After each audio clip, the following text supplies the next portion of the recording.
Hey, what's up, everybody? BDO 44 coming at you with another video. All right, so the score was 127-100. The Lakers fall to the Phoenix Suns in Phoenix for the third cup game of our season.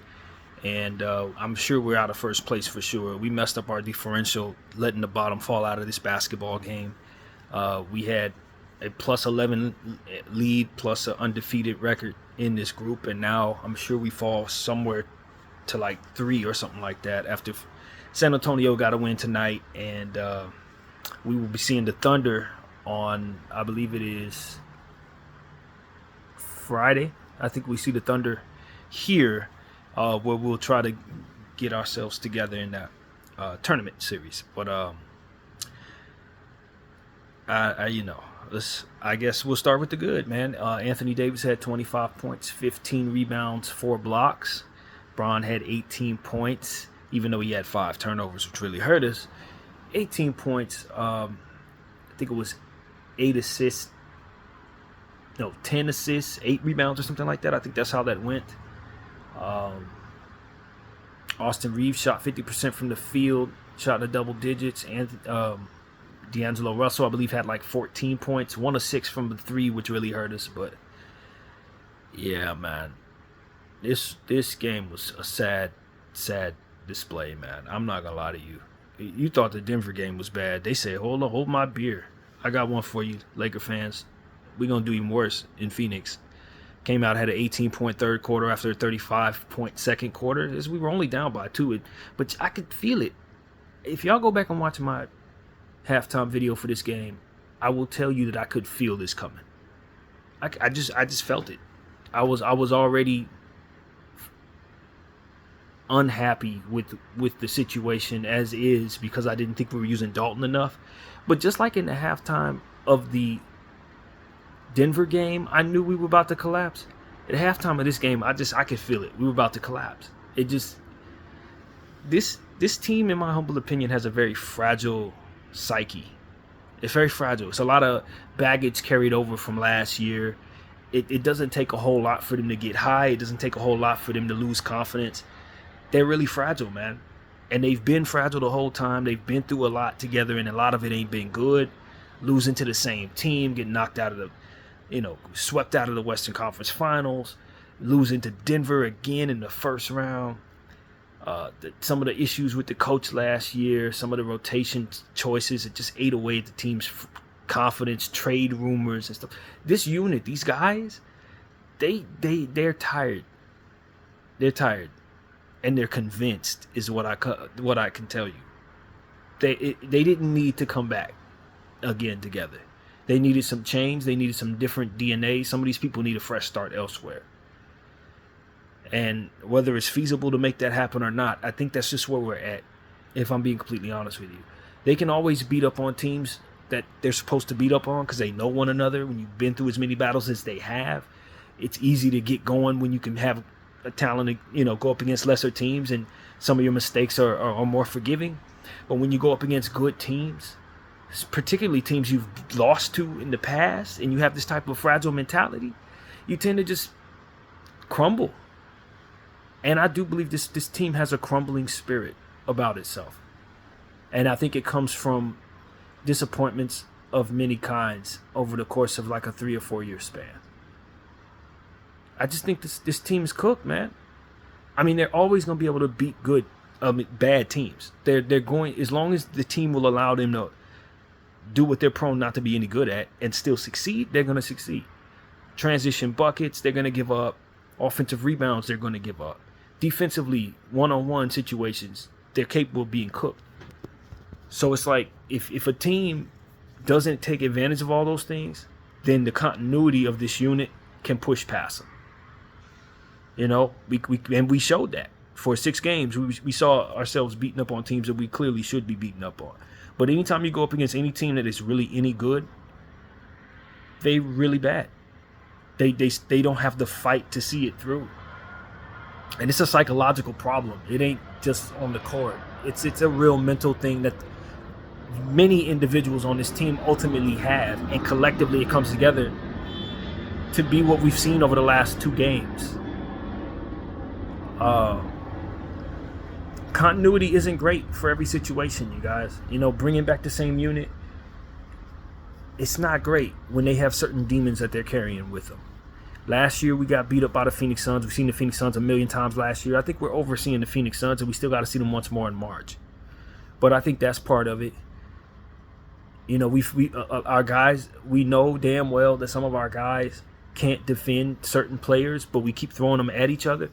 We keep throwing Austin Reeves at Devin Booker. You keep throwing D'Angelo Russell at guys like Bradley Beal. Like, it gets to a point where, like, we already know what comes of this.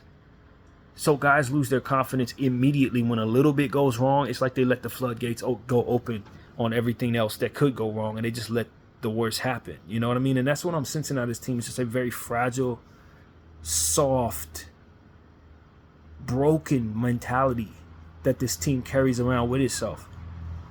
And, you know, that's what I'm identifying. I just think the team's mentally fragile, man. This was a sad game to watch, man. I'm not going to lie. It was just, like, pitiful, really. Not sad as in I'm crying because it's so hurtful, but sad as in, damn, these are some really pitiful, like, MFers. Like, for real. Like, they really don't care to compete. When they feel like they can't, they won't try. You know, it's that kind of thing. When they feel like it's almost like what's the use of me putting my all into this if it's just going to lead to us failing type of mentality. Like, I can initiate my own failure if I just don't try. And at least I could be certain of that. It's like that's kind of vibes of this team. And quite honestly, you can't succeed that way, man. And so I'm telling you guys, I'm out. I don't believe in this unit. I think we need to make some serious changes if we want to believe in this unit. Otherwise, if we keep these guys together, they're going to fizzle out.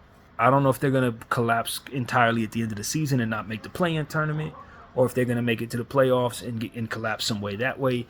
But the spirit of collapse is really what embodies this basketball team through the last two games. And since the Orlando misses of free throws, we've just been a rather fragile team. One of the more fragile-minded teams I've seen the Lakers have ever put together in my lifetime.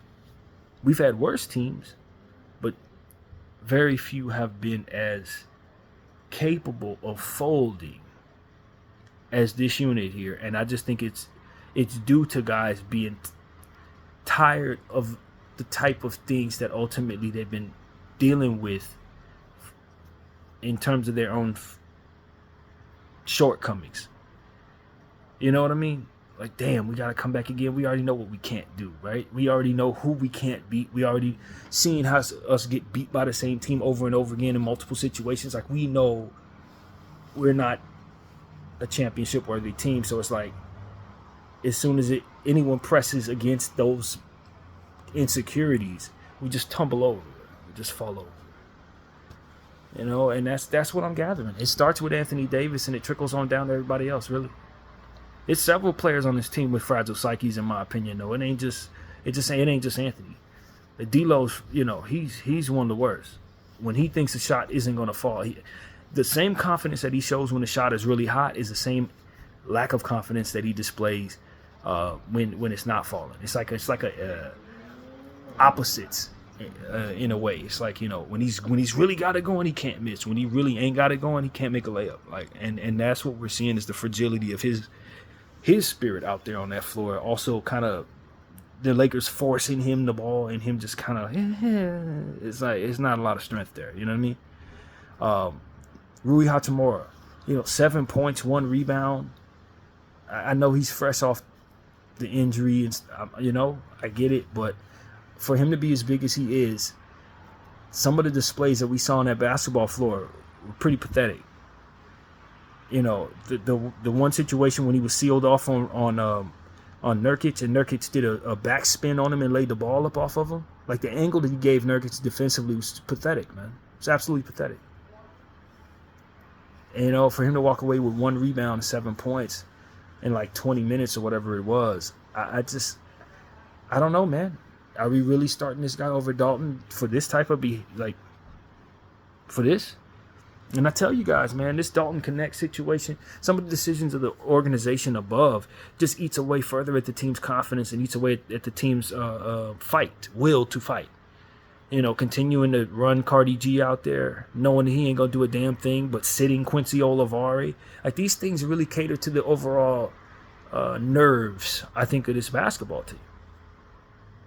And I really do believe that. It's just certain decisions that kind of trickle down from the top all the way down. And you see the unit doesn't have the will to keep trying when certain things are schemed against them systematically from the top. Like, you're not even using your best players. You're not even running plays for the guy that last time we were in this building went for 35 points.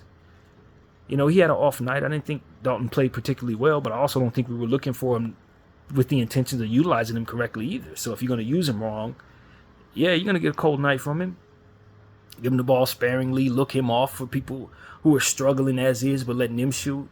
Now, there's a lot of bad out there. Bron, some of his decisions, playmaking, were just pathetic. Some of the turnovers, some of the choices, getting the ball to D'Lo with open Dalton connect. I just thought Bron's playmaking tonight was really bad. For the most part, I didn't think he was really good tonight at all. 18 points. We need a lot more from LeBron, man. We needed better taking care of the basketball. We just needed better decision-making, better utilization of his tools. I'm just not feeling it. I'm telling you, my spirit toward this team is reflecting of the spirit I'm getting from this team, to be honest with you. I just ain't feeling them right now. And I know we just came off a 6-game winning streak. But I'm telling you, man, we can't beat a good team to save our lives. And part of it is because of all of the things I just described. Coming together as a collaborative effort to make us just not capable of fighting. And that's what I see down there, is just a team incapable of fighting, man. You got Cardi G running around for like 18 minutes or whatever it is, giving me like a 1-3. He had some sad sack of crap type fall away 3-point shot, hit air from the corner. He had another 3-point shot from Rui Hachimura where D'Lo got him the ball falling away. It clanked. It was just a lot of poor efforts in shot selection. Just as a unit, the stuff that we were looking to do, we're not very good, man. Just in general, our defense wasn't good enough for us to be so lackadaisical with our possessions offensively. And even though we didn't give up a massive amount of offensive rebounds, we gave away some key ones that were ultimately capitalized on. Our turnover to points given up ratio was horrible. It's just our 3-point shooting. We didn't shoot particularly well from behind the arc, and we didn't shoot enough to keep up with the talent we're going up against. So our play game plan wasn't good going into this game when you consider they ended up hitting 17 3-point shots on us. I don't remember how many they attempted, but it was a lot more than we did. So it's like you never gave yourself a chance there. You look at the field goal differential. They attempted like 13 to 14 more field goals than we did. So for every time we got to the line on our side and connected however much we did on our free throws, they were hitting threes on the other side. And our perimeter defense just suffered poorly. So, it's just a bad night. Max Christie didn't give you a whole lot of nothing with all the minutes he had. Jackson Hayes didn't do nothing until he got hurt at the end of the game on a non-contact ankle roll of some sort. I don't know. He re-injured his ankle, basically. We brought him back too early. And he re-injured the ankle, and hopefully it's not worse than it was, but it looked like it could have been something very serious. So, prayers out for Jackson Hayes, but it's not like he looked any good throughout the course of the game. He really didn't. He didn't look any good. We should have used Koloko in all of those minutes just so we can have some resemblance of rim protection. It was just a bad night for all Lakers. Everybody really collectively didn't have a great night or was worse than that. Austin Reeves, he shot 50% from the field, but like most of his damage was done in the first half. It was almost like he just stopped attacking the second half. And I really thought the Lakers were choosing to get the ball to people that they shouldn't have been. Bron wasn't aggressive looking for his shot in the second half. We were doing too much get the ball to D'Lo, and if you're going to ride or die with D'Lo, if he don't have his confidence, he's just going to brick shots, man. D'Lo's, it's a very simple guy there. You get him the ball when he's hot, he can run up the score. You get him the ball repeatedly on playmaking situations, he may make some good decisions.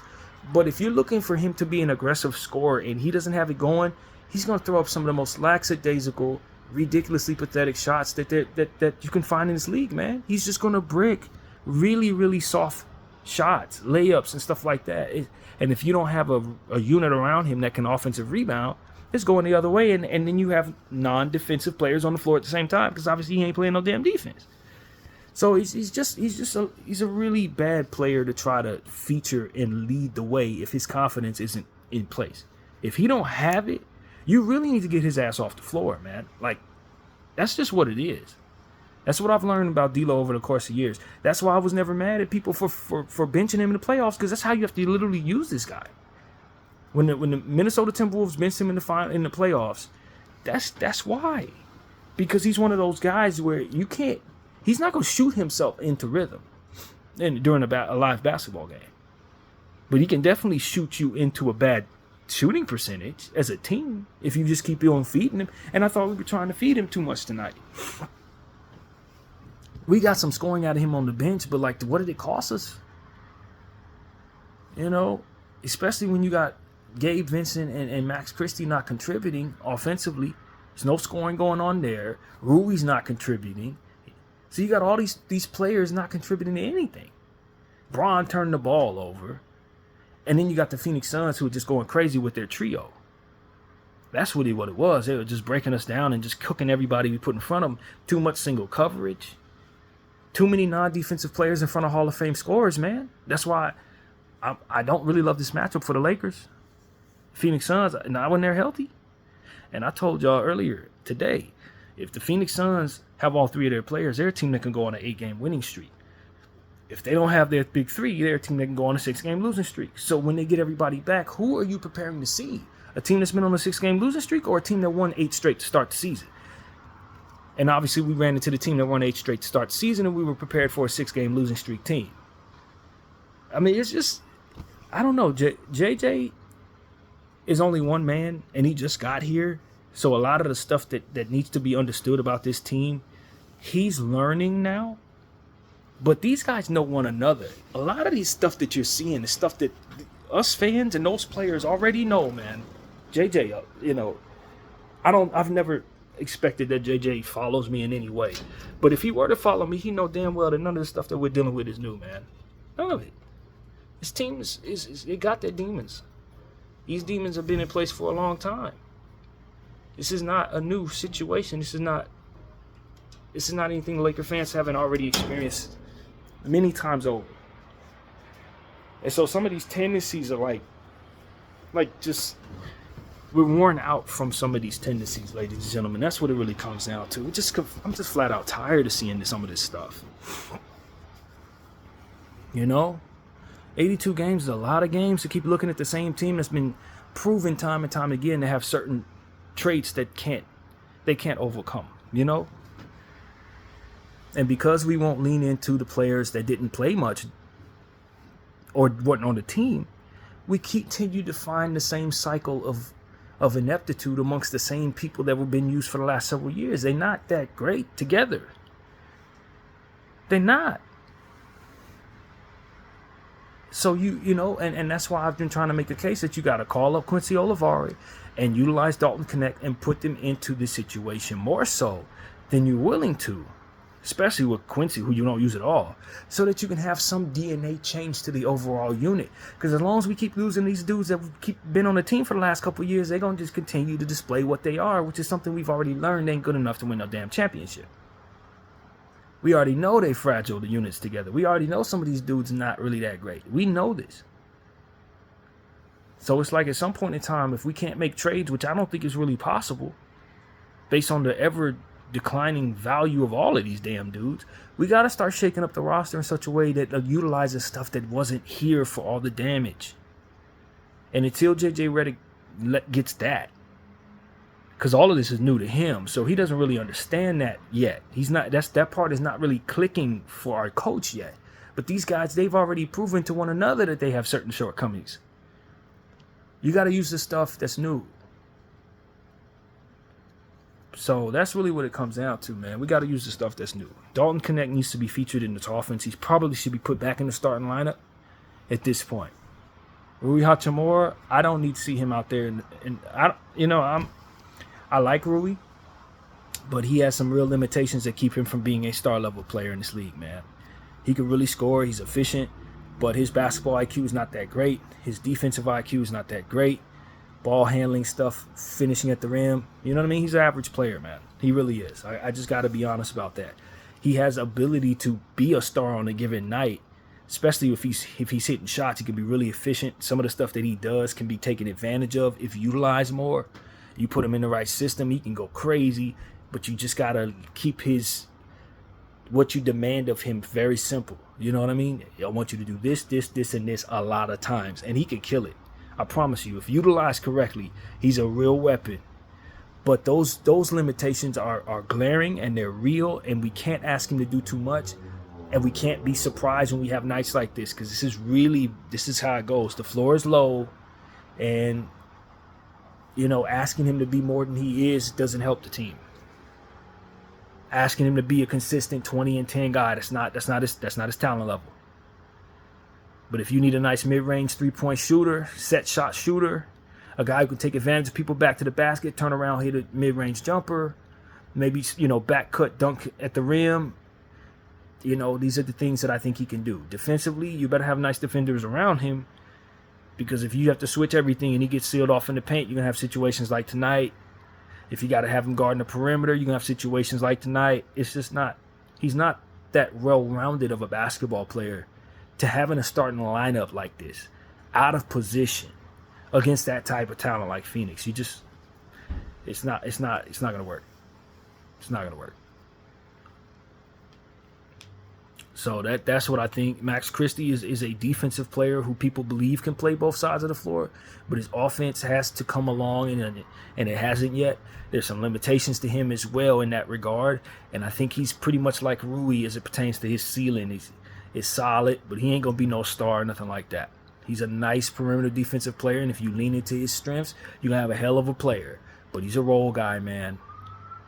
I think his ceiling is probably KCP at best. I don't think those who think Max Christie is going to be a lot better than this are going to be probably disappointed. But you can utilize what he does well and really get a lot out of him, but you just got to know how to center it and showcase those strengths. And we ain't figured that out yet. So it's like, I think people think the ceiling of some of our guys is a bit higher than it is, man. And that's the realization that we're running into. And that's why, another reason why I want us to utilize guys like Quincy Olivari and Dalton Knecht, because I think their ceiling is overall higher than some of these guys that we're using. I think their ceiling is higher. I think they're capable of having bigger games on their very best night than some of our guys who are just really nice role players, forced into roles where they have to have a ceiling of a star in order to be, what we need them to be. They're just not good enough. And that's what it is. I just think we're using a bunch of guys in positions, in roles that are just meant for better players, if I'm being honest with you. And so that's really my take, man. I do believe that Quincy Olivari has a higher upside than some of the average of some of the guys we're using. And I know Dalton Knecht does. He's already proven that to me on the floor. He's already proven that. And we're not asking our better players to play more ball. I really believe that. Because we're too busy trying to get the most out of the people that are mainstay Lakers instead of incorporating new mainstays in here.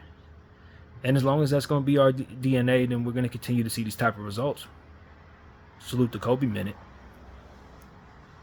So this ain't really about X's and O's, man. I'd be lying to you if I told you I memorized everybody's numbers tonight. I didn't have it. But I do believe I figured out what's wrong here. And I hope our coach figures it out soon enough before things kind of really get out of hand. And they're starting to. We've been losing to teams that kind of know themselves a bit better than we do, or rather, I guess that's the wrong way to describe it, but kind of understand how to utilize the best of itself a bit better than we know how to. And, Rob Pelinka, if you can pull a rabbit out of the hat and get some trades going, move some of these guys, get some better ones in here, that would be great.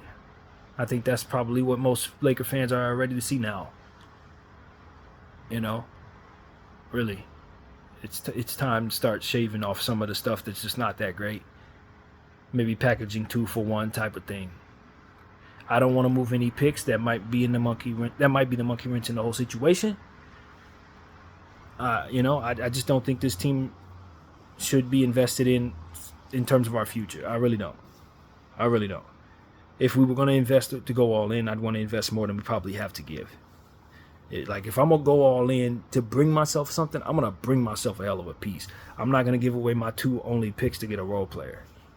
You see what I'm saying? We don't have enough to be doing that on multiple fronts of the conversation. We don't have enough to be doing that in the sense it's irresponsible, and we don't have enough to do it in the sense that we don't have enough to give to make us as good as we want to get.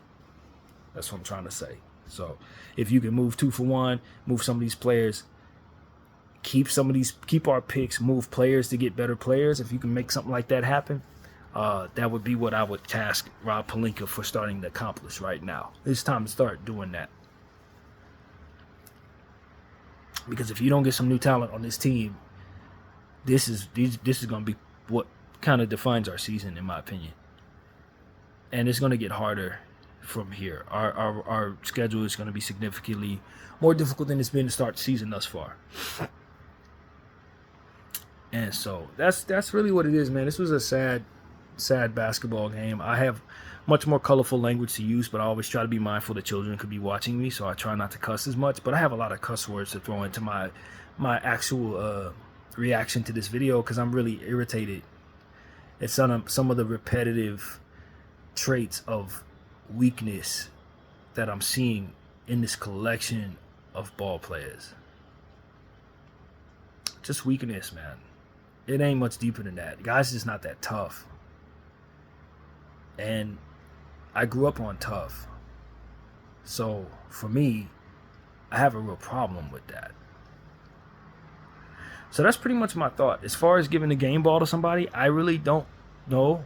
You know, it's obviously coming from somewhere from someone out of Phoenix, but I didn't study their numbers.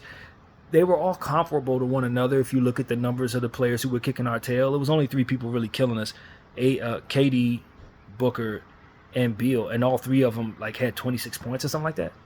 So, you know, split the game ball in 3 ways and just hand them all a piece, because that's really what it was. They equally kicked our behind and snapped their 6-game losing streak after 5 days off of rest, which is unheard of in this league.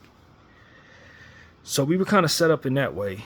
But, you know, now I just think about Jackson Hayes. Hopefully it's not a real serious injury. It looked pretty serious. Non-contact on a dunk. You hurt your ankle before you even hit the ground. What happened there? Very concerned about that asset, that player, and that person. But, yeah, that's a problem there. And I just am so tired of seeing the same traits. That's what it comes down to for me, man. To sum up all of my thoughts, I'm just sick of this weak ass club, bro. They weak, man. BDL 44. I thank you all for watching. I'm out.